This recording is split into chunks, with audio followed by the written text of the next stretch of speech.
I adjusted the straps of my understated black dress, trying not to feel like an outsider in the opulent glow of crystalline chandeliers and gilded molding at Liara, the priciest restaurant in downtown Boston. It wasn't the cost that made me uneasy. My bank account could probably buy the building twice over. No. My discomfort came from knowing full well that my family had deliberately picked this venue to throw me off balance.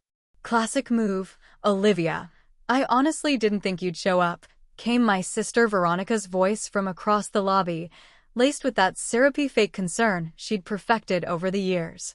This place isn't exactly cheap. I glanced at my reflection in a mirrored panel nearby, no luxury brands, no glittering accessories, just a timeless black dress and the dainty pearl studs Grandma Lucy had left me in her will. It was the exact image I'd spent years perfecting. Understated, cell-made, and quietly powerful. I'll survive, Veronica, I said calmly, catching the smug little glances she exchanged with her husband, Jared. As the maitre d' guided us to the table, I heard her stage whisper to our mom, loud enough for anyone within 10 feet to catch. I told you we should have gone somewhere more aligned with her financial situation. If they only knew I quietly owned 40% of the parent company that bought out Liara last year, these annual Whitmore family dinners had always felt like some weird public punishment, especially since I walked away from Whitmore and Company, our family's prestigious investment firm, a decade ago. According to my father, I had thrown my future away on that ridiculous tech startup nonsense. Veronica, naturally, had stayed on brand, poised, polished, and obedient, marrying Jared Caldwell, now CFO at Whitmore and Company. They lived in a pristine brownstone up in Beacon Hill, drove matching black Mercedes sedans, and made a point of reminding me, subtly and not so subtly, that I'd opted out of their elite world. So, Natalie, Jared said as we got settled, wearing that smug little smile of his, still chipping away at that app of yours?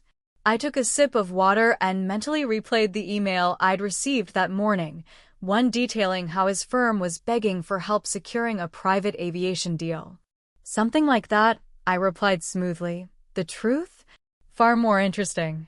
That little app he so casually mocked? It was a revolutionary fintech platform I'd quietly sold to Google for $4.2 billion 3 years ago. And that was just the start. With the proceeds, I founded Aurelia Ventures, a discreet private equity firm that now specialized in aviation and deep tech investments.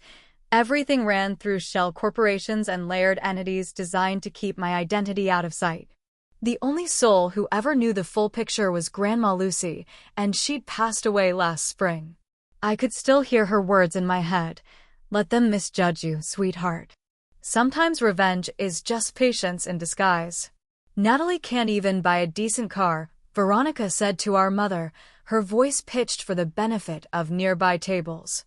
She's still clunking around in that old Toyota. Remember when she asked for help covering the repairs? Oh, I remembered. I also remembered signing a deal that same afternoon to acquire a fleet of Gulfstream jets for Aurelia Aviation, our newest division. Speaking of cars, Jared chimed in, adjusting the knot of his designer tie. Veronica and I just ordered a custom Bentley. Everything bespoke. He turned toward me with a condescending grin. What's it like anyway? Riding the bus to work. I smiled, sipping my sparkling water. Great way to keep my carbon footprint low, I said casually, thinking of the green-certified private hangar I'd just opened at Logan Airport. Why father let out a theatrical throat clear.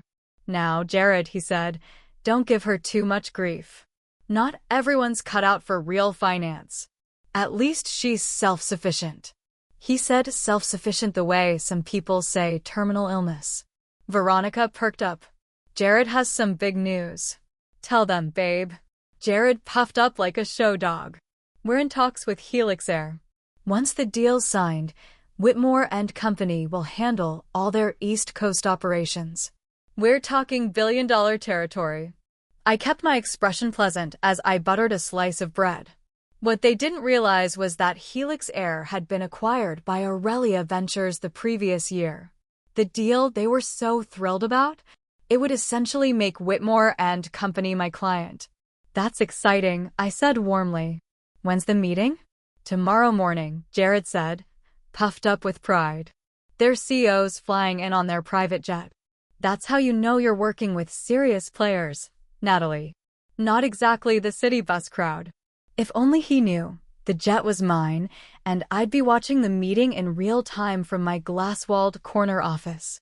I hear their CEO's a real enigma, my father added thoughtfully. Not much info out there about them. That's how real business works, Jared replied with a patronizing tone. Stuff you wouldn't really grasp, Natalie. It's all about leverage, access, actual capital. Veronica waved over a waiter with the elegance of someone born to it. Speaking of money, let's order. Natalie, they've got a house salad that's very affordable. Actually, I said, scanning the menu like I did this all the time, I'll go with the chef's tasting course, with the wine pairings. The air around the table instantly turned to stone. That tasting menu? It ran over $500 a head, Natalie, my mother said, her lips tight with mortification. You can't afford something like that. Don't worry, I said, steady and cool. I've been putting a little aside. Veronica's cheeks went red like she was about to combust. This isn't the time or place to pretend you're someone you're not. It's humiliating. I met her gaze without blinking. I'm not pretending anything. Oh, come on, Jared scoffed. The woman who begged for a car repair loan is suddenly ordering 5-star wine pairings? What's next? You secretly own a private jet. If only he knew just how close to the truth he was. I almost laughed, but then Jared's phone buzzed and stole the moment. He glanced down at the screen and all the smugness drained right off his face. Excuse me, he muttered, already heading toward the lobby. His voice carried, though not surprising for a man who always assumed people should hear him. What do you mean the Thomson Airways CEO canceled? That meeting's in 12 hours. This could ruin everything. When he finally came back, he looked shaken. Veronica reached for his arm. Is something wrong? Just business, he snapped, clearly rattled. Nothing Natalie would understand. I took another slow sip of water, already thinking about the email I'd be sending later tonight. As the very CEO of Thomson Airways, politely informing Morrison Financial that we decided to go in another direction for our East Coast partnership. Veronica, trying to deflect from Jared's sudden bad mood, chirped, fun fact, this restaurant is actually part of the Le Mans Group. James and I bought shares last month, didn't we, babe? That's right, he said, trying to regain his composure. We've got nearly 5%. I nodded as if impressed. I'd been at the board meeting where their tiny stock buy-in was rubber-stamped through one of my holding firms. How nice for you, I said with a smile, just as the sommelier arrived and set down a glass of deep garnet wine in front of me. A very rare vintage, he said with a slight bow. Compliments of the owner. Veronica's expression twisted like someone had just handed her a live grenade. There's some mistake, she stammered. We're shareholders. We didn't authorize anything like this. No mistake at all, madam, the waiter replied with a practiced smile. The owner made specific arrangements for Ms. Morrison's table alone. All eyes turned toward me. I lifted the glass and offered a small toast. How incredibly thoughtful of them. Jared's phone buzzed again. Another crisis, no doubt.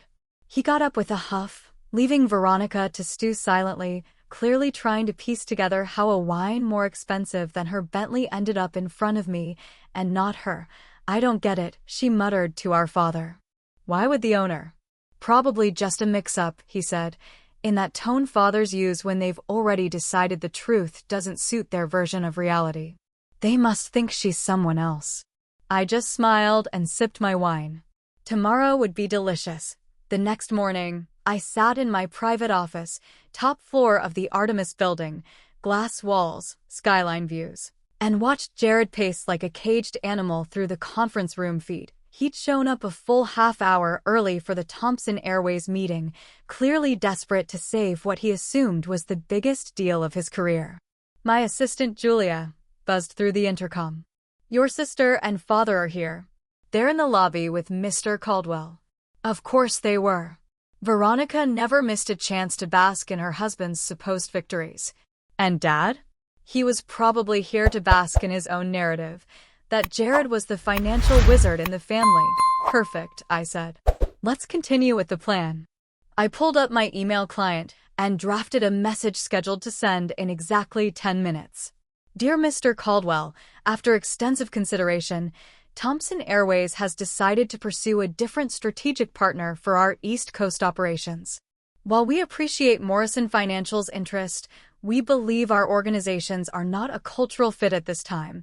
Warm regards, Elena Morrison, CEO. Thomson Airways. I'd spent a decade building my empire in the shadows while my family laughed at me, doubted me, dismissed me. But today, that was about to shift. Through the security feed, I watched more executives file into the room. Veronica was fussing with Jared's tie, murmuring what I assumed were some half-hearted pep talks. My father sat across from them, looking self-satisfied, like he was about to watch his favorite team win the Super Bowl. Then Julia's voice came through my intercom again. The Thomson Airways team has arrived. Send them in, I replied. I turned back to the live security feed just in time to see 3 of my senior execs walk into the conference room with poise and purpose. Jared immediately sprang to his feet, grinning like a politician at a fundraiser. Welcome, he said, hand outstretched. We've been really looking forward to wait. Where's your CEO? David Chen, my COO, returned the smile with cool professionalism. Ms. Morrison sends her regrets. She decided to take a different approach for today's meeting. Ms. Morrison? Veronica's voice pierced the room like a badly tuned violin. Almost on cue, Jared's phone buzzed. He glanced down and I watched his face turn to ash as he read the email. This has to be a mistake, he mumbled. They're turning us down. But why? David remained calm as ever. Maybe you should ask Natalie. The room froze. Veronica let out a weak, disbelieving laugh. Natalie? What does she have to do with any of this? She can't even afford dinner half the time. David pulled out his tablet and tapped the screen. Natalie Morrison, founder and CEO of Artemis Capital, sole owner of Thomson Airways, the Le Mans Group, and around 60 other businesses via holding companies. Current estimated net worth, $8.2 billion. That's when I walked into the room. And I swear, if I could have bottled their expressions, I'd be a billionaire all over again. Veronica's jaw practically hit the table. Her lipstick, perfect just minutes earlier, now looked absurd on her pale, stunned face. Jared had slumped into his seat like someone had knocked the air out of him. My father stood frozen, gripping the back of his chair like he needed it to stay upright. Good morning, I said smoothly. I think we need to have a talk about your behavior in professional settings, Jared. This isn't possible, Veronica whispered. You drive a Toyota. You asked us for money to fix it. The Toyota, I said, almost fondly. I actually own the dealership. The repair story? Just something I thought might be amusing. Jared finally found his voice again. But Thomson Airways, the jet, oh, the jet, I smiled. The one you were fawning over? It's part of my personal fleet. Want a tour? It's parked at my private hangar. My father finally spoke, his voice hoarse. All this time, you've been building an empire. I nodded. While you all were so busy mocking my silly little app, I was quietly becoming one of the largest private investors in the country. I walked over to the window, gazing out at the skyline. That restaurant you bragged about owning a slice of? I hold 40% of the group. The office tower where Morrison Financial leases space? I bought it last year. And that private jet service you're so desperate to partner with? Just one division of my aviation company. Veronica had started crying, her mascara running in little black rivers. Why didn't you ever tell us? I turned to her. Would you have believed me? You were all so convinced I was a failure. It was simpler to let you think that, while I built something bigger than any of you could dream. Now see here, my father started, trying to reassert whatever family authority he still thought he had. No, I cut him off. You don't get to pull the family card. Not after 10 years of sitting by while your precious son-in-law and daughter treated me like garbage. I picked up a folder from the table and dropped it in front of Jared. In fact, let's pivot to something more pressing. Morrison Financial. His face lost what little color it had left. My team found some interesting discrepancies in your accounting. Care to shed some light on those? Jared looked like he might be sick. Veronica's head snapped toward him. What discrepancies? Oh, I said breezily, flipping open the folder. The usual things: padded profits, concealed losses, a couple million here or there that seemed to have wandered off. You've been investigating us? My father demanded. Of course, I said, as if it were obvious. I vet all potential partners. That's what real due diligence looks like. Isn't that what Jared said? People with real money and serious connections. I nodded to David, who handed out printed reports to everyone. You'll find it all in there: the shady trades, the falsified revenue, even that curious wire transfer to your personal Cayman account. Veronica grabbed the report with trembling hands and began flipping through it. Jared, she said, voice cracking, what the hell is this? But Jared just sat there, hollow and defeated. He didn't deny a thing. He couldn't. Here's what's going to happen, I said, my voice firm but calm.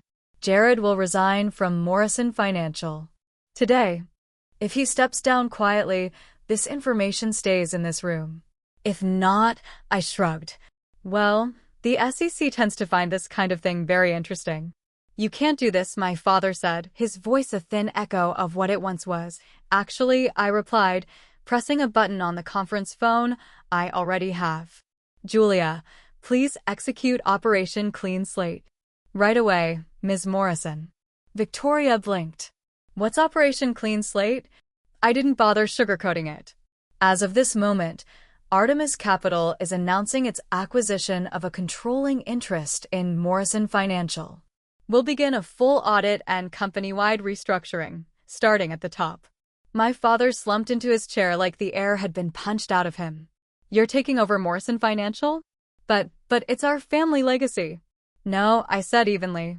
It was your chance to create a legacy. But you squandered it, too busy playing favorites and ignoring corruption to see what was festering right under your nose. I turned toward the door, but paused just long enough to twist the knife. Oh, and Victoria. About last night's wine? I hope you enjoyed it. It came from my private cellar. Worth more than that Bentley of yours. The next few weeks were a blur of transformation. Jared resigned, just as I'd outlined. Victoria filed for divorce almost immediately after learning the full extent of his financial misconduct. My father took early retirement, unable to stomach the humiliation of working under the daughter he'd written off for a decade. I brought in the top forensic accountants in the industry, cleaned up Morrison Financial's books, and rebranded it under the Artemis Group. We instituted strict compliance protocols and new leadership. The markets responded favorably. Stocks climbed, confidence soared, and analysts were quick to realize who was really in charge. Now, 3 months after the confrontation, my mother asked to meet. We sat in a small, quiet cafe, far from the opulence of Le Mans. For a long moment, she just stared into her cup. I don't understand, she finally said. Why live like you were struggling when you were actually a billionaire? I smiled faintly, because I wanted to see who people really were.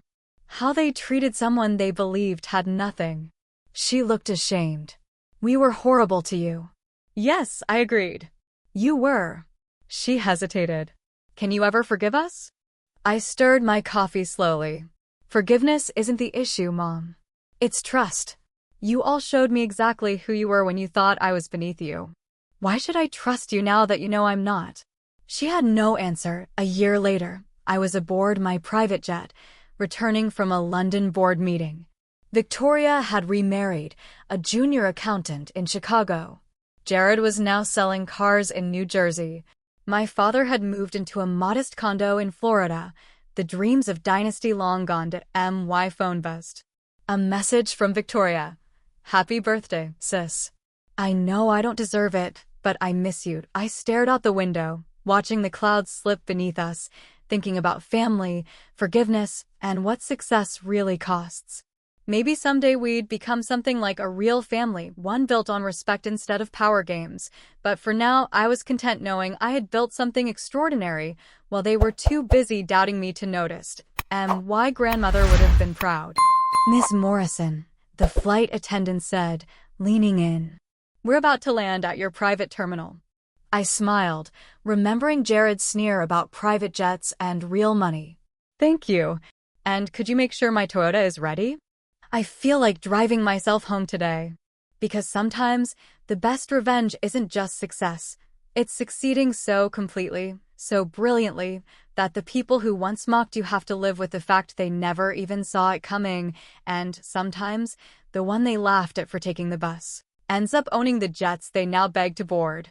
That night, I opened the safe in my office. I added Jared's resignation letter to my quiet little collection of keepsakes. Beside it sat the receipt from Le Mans, the $500 dinner that started it all, and a faded note from my grandmother, written in her neat, old-fashioned script. Let them underestimate you, my dear. Success is sweetest when they never see it coming.